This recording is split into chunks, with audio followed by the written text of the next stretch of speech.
அன்பு உறவுகளுக்கு இனிய வணக்கம். மாபெரும் செயலை புரிஞ்சாங்க பார்த்தீங்களா அந்த 2 பேர். இந்த 2 பேரை பற்றி தாங்க பேச போகிறேன். நான் என்ன சொல்கிறேன்னா, இந்த 16 வயசோ 15 வயசோ பையன், அந்த பையன் வந்து கஞ்சா போதைக்கு அடிமையானவன் அப்படின்னு சொல்கிறாங்க. சரி, அவன் கஞ்சா போதை அடிமையா?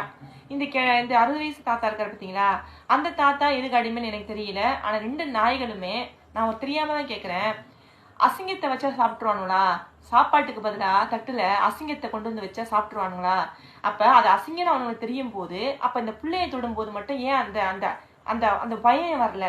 ஏதாவது ஒண்ணு செய்யணுங்க. குற்றங்கள் வந்து, அதாவது நான் குற்றங்கள் புரியுறாங்கன்னா பொதுமக்கள் முன்னிலையில வச்சு அவங்களுக்கு கடுமையான தண்டனை கொடுக்கணும். சட்டம் அப்படி கொண்டு வரணும். இங்க அரபு நாடுகள்லாம் வருது பார்த்தீங்கன்னா சட்டம், அந்த மாதிரி கொண்டு வரணும். இவங்களை வந்து ஒரு 10 பேர் பொதுமக்கள் முன்னிலையில செஞ்சோம்னா அவங்க போய் மற்றவங்கள்ட்ட சொல்லுவாங்க இல்லையா? அப்ப அதுல ஒரு நாய் இருக்கும், அதுல ஒரு விஷப்பாம்பு இருக்கும், அந்த பாம்புக்கு பயம் வரும் இல்லையா? அடிச்சு கொண்டுருவாங்கன்னு ஒரு பயம் வரும் இல்லையா?